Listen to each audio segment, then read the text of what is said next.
ಯಾಕಮ್ಮ ಪ್ರತಿದಿನ ಈ ಬಸ್ ನಲ್ಲೇ ಹೋಗ್ತಿರ್ತೀಯಾ? ಕಂಡಕ್ಟ್ರೆ, ನಾನಿರೋ ಜಾಗಕ್ಕೆ ಜನ ಬರ್ತಿಲ್ಲ, ಆದ್ರಿಂದಲೇ ಈ ಬಸ್ ನಲ್ಲೇ ಸೀರೆಗಳನ್ನ ಮಾರ್ತಾ ಇದೀನಿ. ಏನಾಯ್ತು ಸರ್? ಫ್ರೀ ಬಸ್ ನಲ್ಲಿ ಗಂಡಸ್ರಿಗೆ ಸೀಟ್ ಅಂತೂ ಸಿಗಲ್ಲ ಅಂತ. ನಾನೇ ಕುರ್ಚಿ ತಂದಿದ್ದೆ ಕಂಡಕ್ಟ್ರೆ, ಕುರ್ಚಿನೇ ಬಿಸಾಕ್ ಕುಳ್ತಿದ್ದಾರೆ. ಎಲ್ಲಾ ಫ್ರೀ ಬಸ್ ಮಹಿಮೆ ಸರ್. ಯಾಕಮ್ಮ ಇಷ್ಟು ಬಿಂದಿಗೆ ತಗೊಂಡ್ ಹೋಗ್ತಾ ಇದೀಯಾ? ಅಣ್ಣ, 4 ದಿನಕ್ಕೊಮ್ಮೆ ನಮ್ ಏರಿಯಾದಲ್ಲಿ ನೀರ್ ಬರುತ್ತೆ, ಅದಕ್ಕೆ ಪಕ್ಕದೂರ್ಗೆ ನೀರ್ ತರಕ್ ಹೋಗ್ತಾ ಇದೀನಿ. ಮಟನ್ ಮಟನ್ ಏ ಮುದ್ಕಿ, ಇದು ಬಸ್ ಮಟನ್ ಶಾಪ್ ಅಲ್ಲ. ಬಾಯ್ ಮುಚ್ಕೋ, ನಿಂಗೊಂದ್ ಮೂಳೆ ಹಾಕತ್ತೀನಿ, ಇನ್ನೊಂದ್ ಕಿರ್ಚಿದ್ರೆ ನಿನ್ ಮೂಳೆ ಮುರಿದು ನಾಯಿಗೆ ಹಾಕ್ತೀನಿ. ಅಜ್ಜಿ, ಬೆಳಗ್ಗೆ ಎಲ್ಗ್ ಹೋಗ್ತಾ ಇದ್ದೀರಾ? ಮನೇಲಿ ನನ್ ಸೊಸೆ ಸೀರಿಯಲ್ ಹಾಕೊಂಡ್ರೆ ಹಾಕಲ್ಲ, ಅದಕ್ಕೆ ನನ್ ತವ್ರ ಮನೆಗೆ ಹೋಗಿ ಸೀರಿಯಲ್ ನೋಡಿ ಸಂಜೆ ಮತ್ತೆ ಮನೆಗೆ ಹೋಗ್ತೀನಿ. ಅಮ್ಮ, ಎಲ್ಗ್ ಹೋಗ್ತಾ ಇದ್ದೀರಾ? ಎಲ್ಲಿಗೆ ಹೋಗ್ತಾ ಇದೀನೋ ಗೊತ್ತಿಲ್ಲ ಮಗಳೇ, ಮನೇಲಿ ಇದ್ದಿದ್ದು ಬೇಜಾರಾಗಿ ಸುಮ್ನೆ ಬಸ್ ಹೋಗೋಣ ಅಂತ ಬಂದೆ. ಎಲ್ಗಮ್ಮ ಹೋಗ್ತಾ ಇದ್ಯಾ?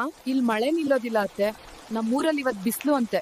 ಫ್ರೀ ಬಸ್ ಇದೆ ಅಲ್ಲ, ಅದಕ್ಕೆ ಊರ್ಗೋಗಿ ಬಟ್ಟೆ ಒಣಗಿಸ್ ತಗೊಂಡ್ಬರ್ತೀನಿ. ಅಯ್ಯೋ ಅಣ್ಣ, ನಮ್ಗೋಸ್ಕರ ಬಸ್ ನಲ್ಲಿ ಇಡ್ಬೋದಲ್ಲ, ದಿನವೂ ಅಣ್ಣಯ್ಯ ಸೀರಿಯಲ್ ಮಿಸ್ ಆಗ್ತಾ ಇದೆ. ಟಿವಿ ಒಂದೇ ಸಾಕ, ಎಸಿ ಕೂಡ ಬೇಕಾ?